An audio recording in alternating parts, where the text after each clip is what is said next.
That's right, because it was such a crucial stretch in the game. But still, with 3:54 to go,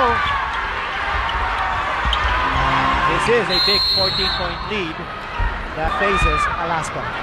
Deficit. Magandang araw, mga kababayan. Sa episode na ito, bibigyan natin ng pugay ang isa sa mga haligi ng Philippine Basketball Association, PBA, noong dekada 90. Isang player na nagbigay ng aliw at inspirasyon sa maraming Pilipino, ang tinaguriang Smiling Spitfire ng Visayas, si Rick Marata. Alamin natin ang kanyang makulay na buhay mula sa kanyang pagkabata, kasikatan sa PBA, hanggang sa kanyang huling hininga. Tara na't balikan ang kwento ni Rick Marata, dito sa Pinoy Wisdom.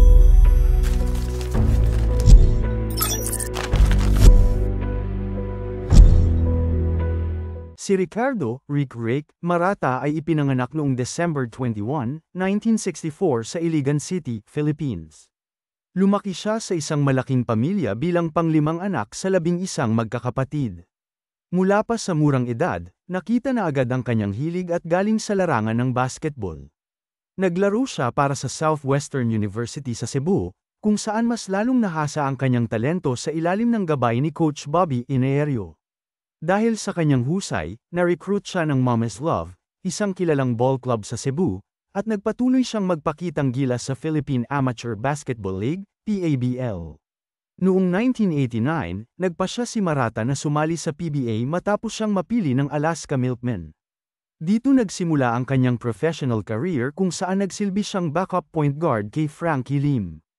Ipinakita ni Marata ang kanyang kakaibang bilis at husay sa three-point shooting, na naging tatak niya sa PBA. Hindi nagtagal, lumipat siya sa Diet Sarsi at dito siya unang nakatikim ng championship. Nang maglaon, naglaro rin siya para sa iba pang koponan tulad ng Santa Lucia Realtors, Shell Turbo Chargers, at Sunkist Orange Juicers kung saan nakuha niya ang 2 sunod na kampyonato. Hindi matatawaran ang kanyang kontribusyon sa liga, na naging dahilan para siya ay maimbitahan sa PBA All-Star Games, kung saan 2 beses siyang naging 3-point shootout king. Ngunit sa kabila ng kanyang mga tagumpay, naharap din si Marata sa ilang mga pagsubok, tulad ng mga injury at pagkakadrop ng ilang mga koponan sa kanya.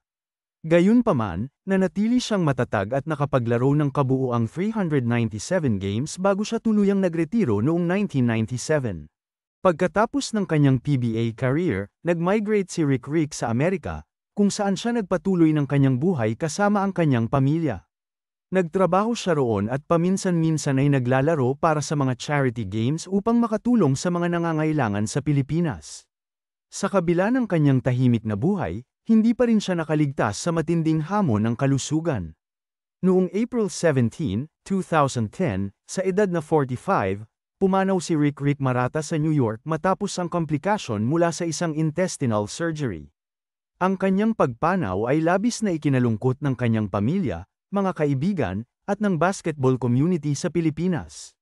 Si Rick ay naiwang buhay ng kanyang asawa na si Chato at ang kanilang mga anak na sina Ricardo Jr., Danica, at Nico. At dyan nagtatapos ang kwento ng isa sa mga minamahal nating PBA legends, si Rick Marata. Bagaman siya ay lumisan na, ang kanyang legacy bilang isang mahusay na manlalaro at inspirasyon sa maraming kabataan ay mananatiling buhay sa ating mga puso. Ano sa palagay niyo ang pinakamahalagang aral na maibabahagi ni Rick Marata sa mga aspiring basketball players ngayon? I-comment niyo lang yan sa baba at pag-usapan natin yan. Huwag kalimutang mag-subscribe para sa iba pang kwentong inspirasyon. Maraming salamat sa inyong panunood. Dito sa Pinoy Wisdom.